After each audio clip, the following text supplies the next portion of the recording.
ഒരാളാണോ എന്ന സംശയം. മഹത്വവൽക്കരിക്കുന്നത്, മുഖം തിരിച്ചിരുത്തി ഒരു കള്ളക്കടത്തുകാരനെ കൊണ്ടുവച്ച് അവനെ മഹത്വവൽക്കരിക്കാനുള്ള ശ്രമമാണ് ആര് നടത്തുന്നത്? ഇതാരോപിച്ച ഞാൻ അന്ന് പറയുന്നില്ല. അപ്പോൾ സ്വാഭാവികമായിട്ടും എന്നെ സംബന്ധിച്ച് അങ്ങേയറ്റത്തെ ഡാമേജ് ഉണ്ടാക്കിയിട്ടുള്ള പ്രസ്താവനയാണ്. അത്രത്തോളം അദ്ദേഹം കടന്നു പറയേണ്ടിയിരുന്നില്ല. കാരണം ഞാൻ ഉന്നയിച്ച വിഷയങ്ങളിൽ നിന്ന് അദ്ദേഹത്തിന് രക്ഷപ്പെടണമെങ്കിൽ പലതും പറയായിരുന്നു. പക്ഷേ എന്നൊരു കുറ്റവാളിയാക്കുക, സ്വാഭാവികമായിട്ടും പാർട്ടി അത് തിരുത്തും എന്ന് ഞാൻ പ്രതീക്ഷിച്ചു. പാർട്ടിയുടെ ഭാഗത്തു നിന്ന് അങ്ങനെ ഒരു സ്റ്റേറ്റ്മെൻറ്റേ വന്നില്ല. എന്നിട്ടും ഞാൻ ഇങ്ങനൊരു കത്ത് കൊടുത്തുകൊണ്ട് കാത്തിരുന്നു. എൻ്റെ പ്രതീക്ഷ മുഴുവൻ ഈ പാർട്ടിയിലായിരുന്നു. പാർട്ടിയുടെ സംസ്ഥാന സെക്രട്ടറി വരുമ്പോൾ സ്വാഭാവികമായിട്ടും ഞാൻ പാർട്ടിക്ക് നൽകിയ പരാതി എന്ത് നിലപാട് സ്വീകരിക്കും, ഞങ്ങളൊന്ന് അന്വേഷിക്കട്ടെ എന്ന് നോക്കട്ടെ എന്നെങ്കിലും അദ്ദേഹം പറയും എന്ന് ഈ പാർട്ടിയോടൊപ്പം 8 വർഷമായിട്ടല്ല ഞാൻ നിൽക്കുന്നത്. അത് പാർട്ടിക്ക് തെറ്റിയ കണക്കാണ്. DIC തിരിച്ച് കോൺഗ്രസിൽ പോയതിനു ശേഷം അന്ന് തൊട്ട് ഞാൻ ഈ പാർട്ടിയുമായി സഹകരിച്ചാണ് ഇന്ന് വരെ നിന്നിട്ടുള്ളത്. ഞാൻ ഈ നടത്തിയ അന്വേഷണങ്ങൾ മുഴുവൻ എൻ്റെ ഫോണിൽ നിന്നാണ് വിളിച്ചത്. ഞാൻ വാട്സാപ്പിൽ വിളിക്കാൻ പോയിട്ടില്ല, ഡയറക്റ്റ് നമ്പറിലാണ് വിളിച്ചത്. കോൾ റെക്കോർഡ് ഉണ്ടാവും. അപ്പോൾ ഇതെല്ലാം കളക്ട് ചെയ്തുകൊണ്ട് എന്നെ അജിത് കുമാർ പറഞ്ഞു കൊടുത്ത ആ സ്റ്റോറിയിലേക്ക് കൊണ്ടുവന്ന് എന്നെ പ്രതിയാക്കാൻ എന്ന് എനിക്ക് സത്യത്തിൽ ഈ പത്രസമ്മേളനം നടത്താൻ കഴിയുമെന്ന് ഞാൻ വിശ്വസിച്ചിട്ടില്ല.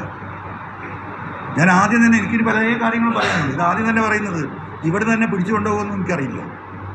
ഞാൻ അതിശയോക്തിപരമായി പറയാം എന്ന് നിങ്ങൾ കരുതുന്നുണ്ട്. അജിത് കുമാർ എന്ന് പറയുന്ന ഈ നൊട്ടോറിയസ് ക്രിമിനൽ ഇതിനപ്പുറം ചെയ്യും.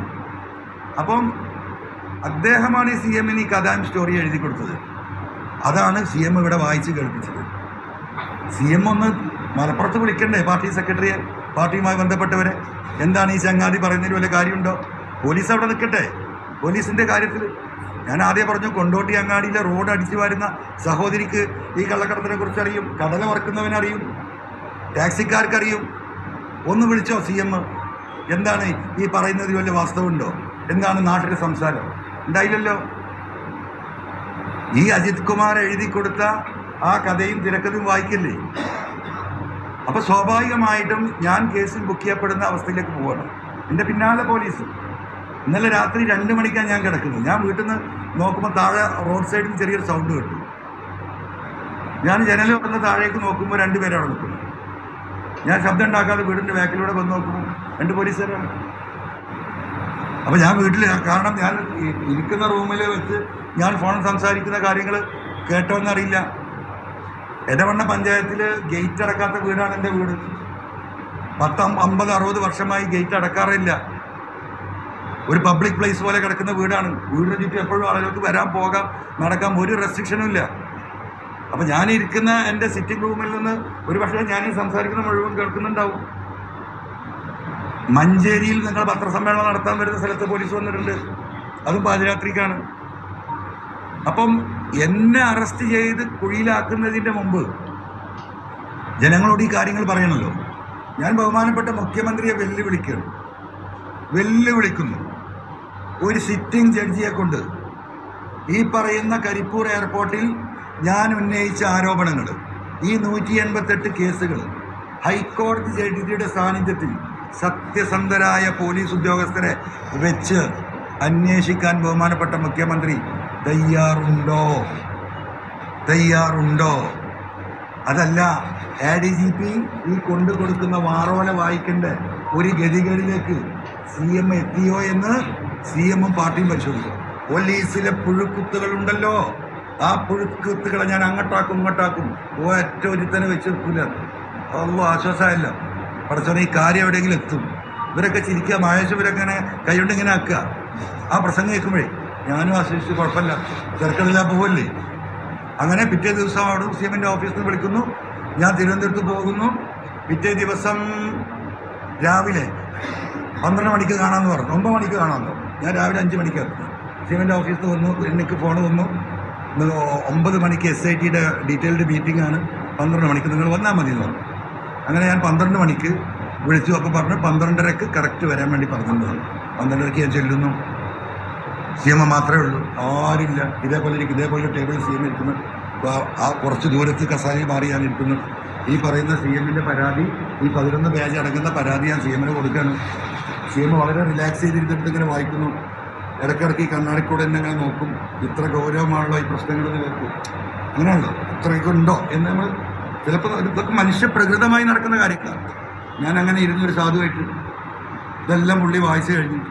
അതിലൊരു 3-4 വിഷയങ്ങൾ എന്നോട് ചോദിച്ചപ്പോൾ ഈ സ്വർണ്ണക്കള്ളക്കടത്തുമായി ബന്ധപ്പെട്ട ചില കാര്യങ്ങൾ ചോദിച്ചു. ഞാൻ എൻ്റെ ഉള്ളിൽ പറഞ്ഞ് സംസാരിച്ചു. നമ്മളെന്താ വിചാരിക്കുന്നത്? ഇതിൽ സ്വാഭാവികമല്ലേ, അദ്ദേഹം എൻ്റെ ഉള്ളെടുക്കാനാണ് ചോദിക്കുന്നത്, എനിക്കറിയില്ല. ഞാൻ എൻ്റെ ഒരു പിതാവിൻ്റെ സ്ഥാനത്ത് കണ്ട് ഏറ്റവും വിശ്വസ്തനായി നിൽക്കുന്ന ഒരു വ്യക്തിയുടെ മുന്നിൽ ഞാൻ പോയിട്ട് ഈ കാര്യങ്ങൾ കൊടുക്കുകയാണ്. ഞാൻ ഉള്ളു തുറന്ന് ഈ കാര്യങ്ങൾ പറഞ്ഞു, അത് മുഴുവൻ കേട്ടു. അത് കഴിഞ്ഞിട്ട് ഞാൻ അദ്ദേഹത്തോട് പറഞ്ഞു, എനിക്ക് സി എമ്മിനോട് ചില കാര്യങ്ങൾ പറയാനുണ്ട്, ആരും സി എമ്മിനോട് പറയില്ല, ഇനി പറയല്ല, അതെനിക്ക് നിവൃത്തിയില്ല സി എം എന്ന് പറഞ്ഞു. എന്നോട് പറഞ്ഞു, നീ പറഞ്ഞോന്ന് പറഞ്ഞു. അപ്പോൾ ഞാൻ പറഞ്ഞു, സി എം 5-8 മാസം മുമ്പ് സി എമ്മിനോട് ഞാൻ പറഞ്ഞതാണ്, ഈ ശശിയും ഈ അജിത് കുമാറും ചതിക്കും, സി എം സൂക്ഷിക്കണം, ഇവർ കള്ളന്മാരാണ്. സി എമ്മിന് ഓർമ്മ ഉണ്ടല്ലോ, 8 മാസം മുമ്പ് ഞാൻ പറഞ്ഞിട്ടുണ്ട്, 8-9 മാസം മുമ്പ് ഈ വിഷയവുമായി ബന്ധപ്പെട്ടിട്ട്. അവസാനം ഈ സാജൻസ് കറിയെ രക്ഷപ്പെടുത്താൻ ഇവർ കളിച്ച കളി എനിക്ക് ബോധ്യപ്പെടുകയാണ്. ഞാൻ എക്സ്പ്ലെയിൻ ചെയ്യുന്നില്ല. ആ തെളിവുകളോട് കൂടിയിട്ട് ഞാൻ സി എമ്മിനെ പോയി കാണുകയാണ്. അന്ന് ഈ കാര്യങ്ങൾ പറയുമ്പോൾ സി എം അവിടെ ഇരുന്ന് ഇവർ ആ സാജൻസ് കറിയെ ഡൽഹിയിൽ നിന്ന് രക്ഷപ്പെടുത്താൻ കളിച്ച കളി ഞാൻ വിട്ട ആളുകൾ ഇത് നോക്കിക്കാണുകയാണ് മാറി നിന്നിട്ട്. ആ കാര്യം കൃത്യമായി അദ്ദേഹത്തിന് വിവരിച്ചു കൊടുക്കുകയാണ്. അപ്പോൾ അദ്ദേഹം ഇങ്ങനെ കസാലയിൽ നിന്നിട്ടൊരു നിശ്വാസം, എൻ്റെ ഹൃദയത്തിൽ തട്ടിയ നിശ്വാസം അത്. എന്നിട്ട് അദ്ദേഹം ഇങ്ങനെ കൈ ഇങ്ങനെ ആക്കിയിട്ട് പറഞ്ഞു, ഇങ്ങനെയൊക്കെ ആയാൽ ഇപ്പം എന്താ ചെയ്യാന്ന്. സത്യത്തിൽ അത് എൻ്റെ മനസ്സിൽ കൊണ്ടു. അപ്പം എനിക്ക് മനസ്സിലായി എന്തോ ഒരു നിസ്സഹായാവസ്ഥ എനിക്ക് ഫീൽ ചെയ്തു. അത് കഴിഞ്ഞു, അതെൻ്റെ മനസ്സിൽ വെച്ചു. അതിനുശേഷമാണ് ഈ അരീക്കോട് സംഭവം ഞാൻ ഈ പറഞ്ഞ വാക്യർ. അതിനുശേഷം ഞാൻ വരെ പിന്നാലെയാണ്. അപ്പം അതിനുശേഷം ഉണ്ടായി. അപ്പം എനിക്ക് മനസ്സിലായത് എന്താ, കാട്ടുകള്ളൻ ഈ പൊളിറ്റിക്കൽ സെക്രട്ടറി ഈ പറയുന്ന ശശി തന്നെയാണ് ഈ മനുഷ്യനെ വികൃതമാക്കുന്നത്. കേരളത്തിൽ പോലീസുമായി ബന്ധപ്പെട്ട ഒരു വിഷയങ്ങളും ബഹുമാനപ്പെട്ട സി എമ്മുമായി ചർച്ച ചെയ്യുന്നില്ല ഞാൻ മനസ്സിലാക്കുകയാണ്. ഇവിടെ പോലീസ് നടക്കുന്ന അഴിമതിയും ഈ അരാജകത്വവും അനവധി തവണ പറഞ്ഞിട്ടും ഒരനക്കവുമില്ല. അപ്പം ഈ കാട്ടുകള്ളനെ അവിടുന്ന് താഴെ ഇറക്കണമെന്ന് ഞാൻ അന്ന് ദൃഢപ്രതിജ്ഞ ചെയ്തതാണ്. അതിൻ്റെ ഭാഗമായിട്ടാണ് ഞാൻ ഈ അന്വേഷിച്ച് വരുന്നത്. അപ്പോൾ ഈ ബഹുമാനപ്പെട്ട സി എമ്മിനോട് ഞാൻ പറഞ്ഞു, സി എം എനിക്ക് ചില കാര്യങ്ങൾ പറയാനുണ്ട്. അപ്പോൾ ആദ്യം ഞാനിത് പറഞ്ഞു. സി എമ്മിന് ഓർമ്മ ഉണ്ടല്ലോ, 8-9 മാസം മുമ്പ് ഞാൻ പറഞ്ഞത്. പുള്ളി പ്രതികരിച്ചില്ല. എൻ്റെ മുഖത്ത് നോക്കി ഇങ്ങനെ ചെറിയ ചിരിച്ചു, യെസ് എന്നുള്ള പോലെ ഈ പറയുന്നു പറഞ്ഞു.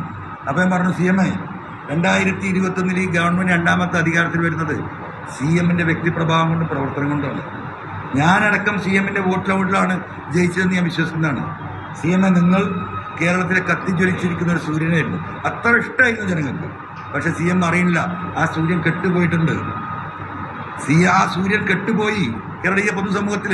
ഞാൻ പറയാണ് ആത്മാർത്ഥമായിട്ട്, നെഞ്ച് തട്ടിയിട്ട് ഞാൻ പറയുന്നത്. ആ സി എമ്മിൻ്റെ ഗ്രാഫ് ആ 100-ൽ നിന്ന് 0-ലേക്ക് ഇറങ്ങിയിട്ടുണ്ട്. നാട്ടിൽ നടക്കുന്നത് സി എം അറിയില്ല. സി എം ആ 0-ൽ നിന്ന് അത് തിരിച്ചു കയറിയിട്ടുണ്ട്. സി എം 25-30% കേരളത്തിലെ സാധാരണക്കാരായ മനുഷ്യർക്കും കമ്മ്യൂണിസ്റ്റുകാർക്കും സി എമ്മിനോട് വെറുപ്പാണ്. ഞാൻ പറഞ്ഞ സ്റ്റേറ്റ്മെൻറ്റാ, കേട്ടിരിക്കുകയാണ് സി എം. എന്നിട്ട് ഞാൻ കൈ നീട്ടി ഇങ്ങനെ ആ സംസാരത്തിൻ്റെ ഇടയിൽ. ശശി ഇരിക്കുന്ന ആ ക്യാബിന് അപ്പുറത്താണ്. ഇതിന് മുഴുവൻ കാരണക്കാരൻ അവനാണ് സി എം. ഇനി അവനെ വിശ്വസിക്കരുത്, ഞാൻ പറയാണ്. ഇതെല്ലാം ഈ മനുഷ്യൻ വളരെ എന്താ പറയുക സൗഹൃദം കേട്ടിരിക്കുകയാണ്. അപ്പോഴേക്കും എന്തായി, എനിക്ക് തൊണ്ടയിടറി, എനിക്ക് പിന്നെ സംസാരിക്കാൻ കഴിയാതായി, കണ്ണെന്ന് വെള്ളം വന്നു. കാരണം ഞാൻ അങ്ങനെ ഒരു ഫീലിങ്ങിന്, അങ്ങനെയല്ലേ നമ്മളിത് ധരിച്ചു വെച്ചത്. ഈ 8 വർഷം ആ മനുഷ്യനെ സ്നേഹിച്ചത് അദ്ദേഹം ഒരു തികഞ്ഞ സെക്യുലറിസ്റ്റും ഏറ്റവും നല്ല